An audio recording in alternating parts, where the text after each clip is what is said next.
Bohdan here at the Team Las Vegas YCS event. My goodness, but please introduce yourself to the world, guys. Nishaad, the Rego. Ryan Levine. Bohdan Temner. What's your team called? Slifer Slackers. Who's ABC? ABC. Yeah. So what y'all do today, guys? We got top 16 with Kashtira. So we all played the same deck card for card. So main side extra, all the same. Bohdan and I played YCS Mexico City last week with Jeff, and Jeff and I played Kashtira there. So that gave us a pretty good grasp on, I think, how we should build this. And then we just adjusted our deck from Mexico City to the new ban list. And we expected, obviously, not 22 element decks, so we teched our deck to play the mirror now. So I guess I'll just get into that. Nice. Would you like to do some shout outs before we begin? Yeah, Jeff definitely helped a lot on this deck. Mike, Max, yeah, they were on another team that played. Two of their members played the same list, so it was Jeff and Mike definitely helped a lot on this deck too. Shout out to Team Drummer as well. Yeah. And hedge fund on TCG player. CBAS is nice. Yeah. All right. Without further ado, please show us the goo. Yeah. So 3 Fenrir, 3 Unicorn. These are, you have to play these in the Kashtira deck. Only 2 Rise Heart. Drawing this on its own doesn't do anything really. It has to be paired with something else. But you can't just play 1 because in the mirror you'll get cards banished from the top of your deck. So if you only play 1 and you lose this, it's way harder to win. Bohdan had both get banished once, but I think you still won anyway, maybe, or it was. Oh, you okay? All right, I lied. And then for the other, we played only 1 Scareclaw Cash. You don't need the Terrelman guy. You don't need these extenders. Yeah. And then we played 1 Ogre. So this card is something that wasn't played. Jeff and I played it, and I saw it getting a lot of popularity now. But searching the other trap card that I'll get to is really, really strong going first. And we actually didn't go for like the super wide Shangri-La Mind Hacker, Arise Hard, Lock All Your Zone. Like that gets punished by so many cards. We built our deck to have a lot of defensive cards because the Kashtira engine isn't actually that big, and we just kind of get as many resources as we can, make a Rise Heart Hardways with a 3 level 7, so 4 summons under Nibiru, only 1 monster, can't get Lava Golem, can't get Sphere Moded, and then you set the Kashtira trap, and then you have a Kashtira, preparation, and then that won like every game. So 3 Nibiru. This seems like it conflicts with the Kashtira cards that have to have no monster, and then Jeff said something genius. He said, what if you give them the token in attack mode and you just crash your Nibiru into it? And we went, wow, we're stupid. And we did that. And there's just no downside to playing this, actually. If you want to play around it, whatever, then they're making a weaker board that you might actually be able to fight through. If they make a board that you can legally Nibiru them, this was probably the only way that you were clearing that whole board. Not the only way, but the consideration is playing more copies of Rise Heart and then maybe a second copy of Donner in your extra deck. And then that way when you Nibiru them, you can normal summon, make Donner clear your board and play with your special summons. Which is probably like maybe in hindsight, because I think we discussed second Donner. But second Donner for sure. That card, I think Nib overperformed against literally everything. Oh, absolutely. A lot of people played into it. It did very, very well. It's a lot better going first when you make the minimalist board, because they do try and play through it, and they try and they're like, oh well, you know, keep playing Yu-Gi-Oh, right? It's like you nib them, you just win. This card is way better going first than going second, which sounds crazy, but yeah, if you just get all your resources and make like the smallest board, they still have to commit into it because a Rise Heart is a threat, and every turn it stays in the field, it's getting more and more materials, and it'll just eventually beat them. Cards that we play, right? Like you can big eye the token if it's big enough, and then we have side deck Econ, and like that won us some games. Yes, big eyeing. I think I Nibiru'd then gave him like a 10,000 attack token, and then made big eye and took it, and I'm like, this is probably not how you should win. But 3 Ash. This is probably one of the weaker cards in the deck, but it solos the Despia deck, it makes Baron. I didn't make Baron ever, but yeah, it beats the Despia deck, and it's fine enough. 4 of my opponents, when I asked their Theosis when their Unicorn was face up, did not trigger their Unicorn to look at my extra deck. So, whatever. It was a lot better when they don't do that, I guess. 3 Planet, 3 Theosis. This kind of falls in the same vein as Rise Heart in that on its own it doesn't really do anything, but I think its banish effect is still relevant enough that you actually go through 3 sometimes. So I'd still play 3. Terraforming, 3 Prosperity for consistency, 3 Birth. This is an insane card. I think some people cutting this to 2. I think this is one of the only cards that helps you when you draw too much engine, and then you actually just get to win. Now for the funny stuff. 3 Forbidden Chalice, 3 Forbidden Lance, and 3 Book of Moon. This is 2023 Yeah. Minor Rabbit. So how I kind of theoried this deck after playing it for a little while is, this deck plays very similar to Zodiac. Basically, like, Fenrir and Unicorn are Rat Pierre, and they just do so much off of just one card. If the rest of the cards in your hand just make sure your guy resolves, you will usually win. Because as like a single card, these are the best cards in the game. So if I can throw a Chalice at their Arise Heart and a book at their Shangri-La and then a Lance at the Book of Eclipse they have set just to resolve my one Unicorn, that is literally fine, because that one Unicorn will probably get you there. On top of that, there's like obviously the attack buff and debuff, stuff like that. Damage step Lance actually. yeah. There's like if they have a field spell up and all their board gains attack and they like feel safe from you crashing or something, attack damage step Lance actually came up many times. Like it's kind of gross. Spell as well, where it's like almost canceling out the buff back. Yeah. It's pretty gross actually. This card was just like, this was probably one of the best cards in my deck, which is sick to say, but everybody was playing Eclipse. Everybody was playing Tactics or Thrust for Darkhold or weird stuff, and just defense mode Rise Heart, set Lance, beat literally everyone. Like it was very upsetting. And then Big Bang, and then Preparations. So this is the one everyone's already playing. I think I used this. Contemplated not playing it at all, especially when you're doing 3 material. Having it floating is okay, but just having the option to go wide and do your board that locks out against like Labyrinth and stuff like that can be kind of relevant. Obviously, the later in the tournament we know what people are playing, so maybe game 1 we have information based on, you know, like in Top Cut, like you might have versed someone in Swiss, you're like, oh, he didn't main deck Nibiru, let's do full combo and lock 5. Yeah. You know, so that does come up. But we did contemplate not playing it because we're just doing 3 material Rise Heart. We were playing really like minimalistically, but actually if you draw this when you do the one Arise Heart play, it's actually fine because your board is just Arise Heart. So this actually gets its like trap effect, which is really funny. And then this is just a really good card in the grind. When you this is kind of like Birth, but it summons from Banished instead of Grave, and hand, and it's either player's. I mean, Birth also does Banished, yeah. So it's Banished and Hand. But it also summons back Xyz monsters, which is more relevant. This can summon back an Xyz monster, and Birth cannot. So if your Shangri-La or Arise Heart is banished, this can actually get it back, which nothing else can. Scarecrow, Kashtira, and the Prep. So when you have the 3 material Arise Heart, if they answer it, you're able to banish it with the Scarecrow, Kashtira, and then summon it back with the Preparation. Yep. It also has an effect that's relevant against Labyrinth, like kinda. It's like when a trap is activated, you get to rip a card from the hand, which is very funny. Yeah, it's very funny. It doesn't really come up, so. Yeah, I think it came up once for like Imperm, where my opponent Impermed me, and this was already up, and you get to look at their hand and banish a card face down, which is ridiculous.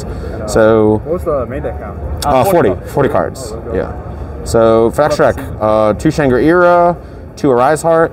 I actually think playing 3 of this might be okay. There were times when my opponent's Unicorns or Diablosis could have banished my second Arise Heart, and I just went, wow, if they just ban my second Arise Heart, I think I don't have a win condition. Then they chose something else, which was probably a mistake, and then I just made Arise Heart and won, and I went, I should probably 3 of this. It came up a lot. So 1 Diablosis, 1 Big Eye, 1 Dark Arm Dragon of Annihilation.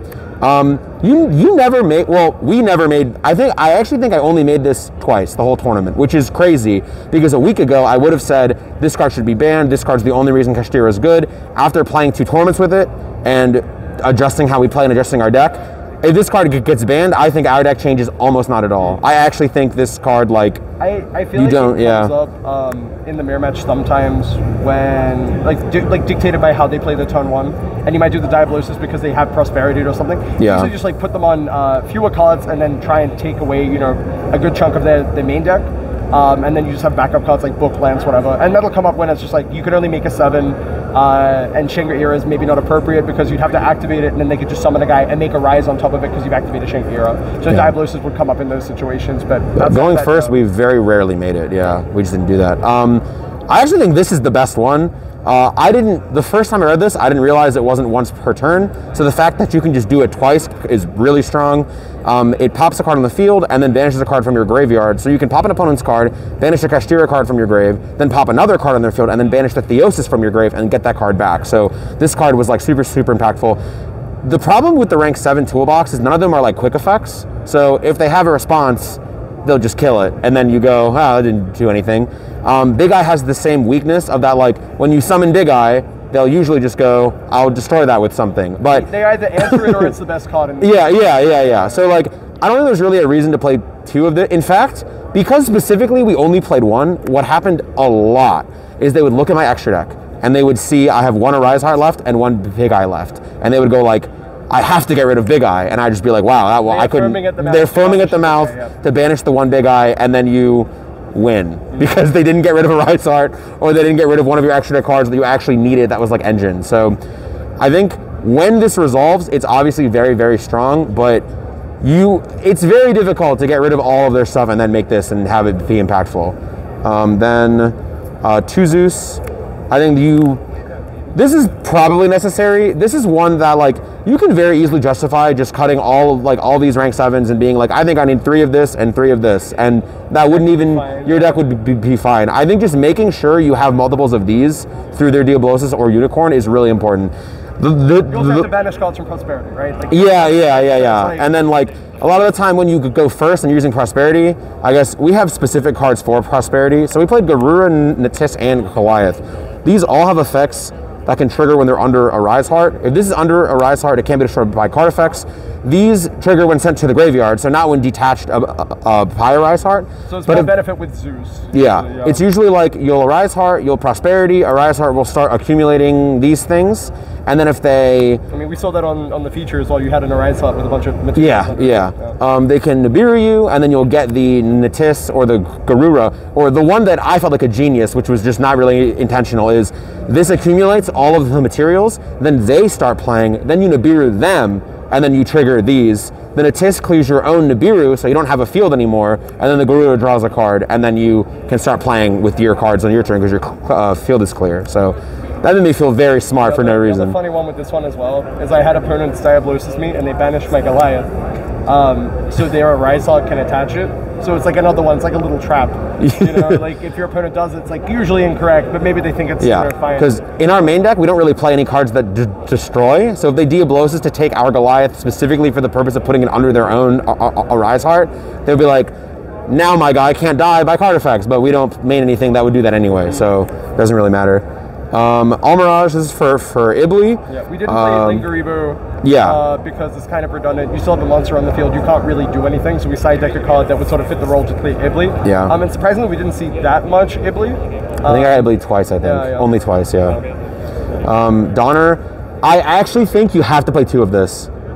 This was definitely the one that, like, this was the card where the most amount of time my opponent Diabloses me or Unicorned me, and it was like, wow, if they got rid of my Donner, I actually can't play anymore. And they very rarely did. And I feel like as the format goes on and people understand how these cards work better, then your Donner will get hit much more often, and having 2 of this is actually super important. And then Baron, this was if you draw Ash and have like a crazy hand. I never made this even once. And we side out Ash in a lot of matchups. So this is definitely a slot that I think could become an additional copy of one of the far more important cards, where like this might turn into a second Donner or a third of this. Usually just holding Ash and doing the lower committing play is just better anyway. Like when we base our deck to naturally play around Nibiru, making Baron to play around Nibiru is just really redundant. You're just playing into a card you weren't before for no reason. It makes your hand like a 5-card card, like 4 or 5 cards instead of like, when you could just hold Ash and just play. It literally becomes a lot better. So 2 Dark Hole, 1 Feather Duster. The rest is not like a 3-ofs. We're not just playing 2 Dark Holes for no reason. It was like we had a bunch of 3-ofs, and then we really wanted a back row spot, and then just 2 Dark Holes. This is mainly for Sword Soul and any weird deck that would give us Ibli is pretty much what the Dark Hole's for. It's very good against Sword Soul, and it's very good against any of those weird decks that would give you a card. It'll get rid of the thing they give you, and then we'll usually trade with one of their cards. It's fine. I also think as the weekend went on, and we saw more people doing like 3 material Arise Heart, that card came like it would come in more. Yeah, it was just really good. Yeah, and it helped with siding patterns like after a while. So it's like, oh, this person like is a coward. What Dark Hole, I guess. Yeah. This was the absolute best card. This is the absolute best card. Every time it literally every single time I drew this, I won that turn. I think this is probably a card that if you expect to play a lot of Kashtira mirrors, you should just main deck. It's obviously weaker going first, but I just think it is by far the best card in the Kashtira mirror. So, Droplet was for basically every deck that wasn't Kashtira.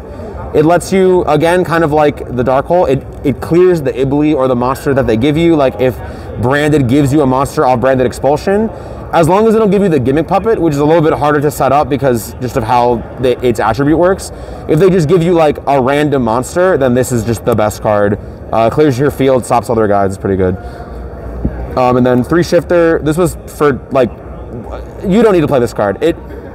I started this in against Dark World that I played once, and that was it. Like, it's whatever. This is just, without your elements, there's nothing you're really going for. This just hits enough, like, weird decks. It was the first day of a new format. You never know what you're going to play against, so I felt like it covered enough matchups. And then it also pretty much, it makes it a lot harder for them to Branded Expulsion you, because when you Shifter, they can't use Mirror Jade, so they can't get Albion Engrave, and they can't set up Expulsion. So it's much harder. Also, that was there for the Dark World deck. And the Dark World, the Dark World deck. Yeah, which ended up becoming good. And then 3 Ibli. I think this card ended up being not very good, shockingly, because I actually just think we were agonizing. We were like, how do we beat Ibli? We have so many cards that beat Ibli that don't like actually beat Ibli, and we kind of just accepted if they Ibli us, I guess we'll just lose most of the time. And then I just never lost when I got Ibli, because actually the cards we played did kind of beat it. And then all of our opponents had even crazier stuff to play on Ibli. Like, the round 2 opponents that we played that we got our draw against and also ended up topping, they played like a small world engine to get a kaiju. So when you Ibli them, they turn Ibli into Lingaribo, which doesn't solve the problem because they still have a monster.